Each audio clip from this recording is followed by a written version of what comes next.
What's going on, fellow masters? Musaki here from the Chaldea Gurus, and we are going over two fantastic buffs that just got announced on FGO-JP. We are on day 3 of the strengthening quest going on in FGO-JP to celebrate their 8th anniversary, and today we have Raikou Berserker and Hans Christian Andersen as the lucky people to get a buff on the JP side. Let's see exactly what's going on with these buffs. To start off with Minamoto no Raikou, we have our Mana Burst Lightning A, which before just increased buster performance for a turn and grant evasion. Not bad, not the best, definitely an old school style skill.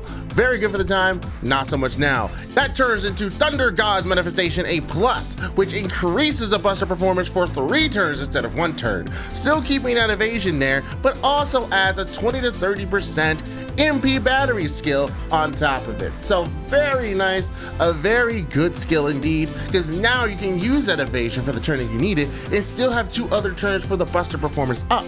As well, you have the battery added in there, 20-30%, that's perfect for Coin and Skya Oberon builds. So this is going to be very good. This actually puts Raikou up there. Granted, she will not be as strong as a Morrigan or a, let's say, an Arjuna Alter, but it puts her in the conversation again, which I think is very much warranted, as she is one of the first premier AoE Buster Berserker servants, so it is very nice to see her back in the limelight with this buff. Cannot wait for this to come on NA, so if you have Raikou, definitely consider leveling up this skill so you can get it maxed out right away when it comes. Now let's head over to Hans Christian Andersen. He had his first skill buffed, the Human Observation 8, which increases party critical damage for 3 turns. It's 10 to 40% of 5-turn cooldown, not really that bad. It's a 2-star servant, and plus they're from year 1. So not bad, but it turns into a Human Observation A++, which in my opinion completely changes the dynamic on this skill,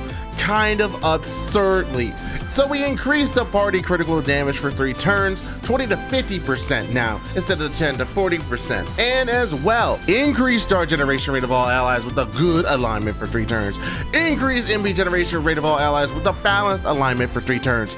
Increase the MP damage of all allies with an evil alignment for 3 turns. And increases the critical damage of all allies without good or balanced or evil alignment for 3 turns. What that means, that includes things like Summer, Insane, Bride, Monster, etc. and so forth. It's insane. It truly is observing the human condition here, which is very nice, and depending on how many these things are, it's going to be very good. Notable, it doesn't include anything like lawful or chaotic or anything like that. This is the second part of the alignment, good, balance, evil, or whatever else, and that's fantastic. That means regardless of who it is, someone's going to get a unique buff on the field, which is really good. This puts them in the conversation. He was already a great budget option, and he's been upgraded multiple times, just like Raikou's been upgraded multiple times. All of that leads me to say that these are some very good buffs, and if you have these servants already, which some of them, like, you gotta have Hans Christian Andersen, he's a free servant here, definitely level up that first skill as much as you can. This is a fantastic buff all around for Hans Christian Andersen. And now we move on to day 4. We do not know what's happening for day 4. All we know is that we have a 5-star Lancer and a 4-star Assassin getting the buff. Who do you guys think we're gonna get for the Lancer and for the Assassin? I am praying to whatever god it is out there that Okita J Soji is the 4-star assassin that they buff here. She literally has 5 demerits in total on her entire kit. And if she just had one of those demerits gone, even if it's on Noble Phantasm, would take away the stun, she would be fantastic. She's already good. Why are you putting so many demerits on her? Why? So tune in tomorrow to see if that's exactly what's gonna happen.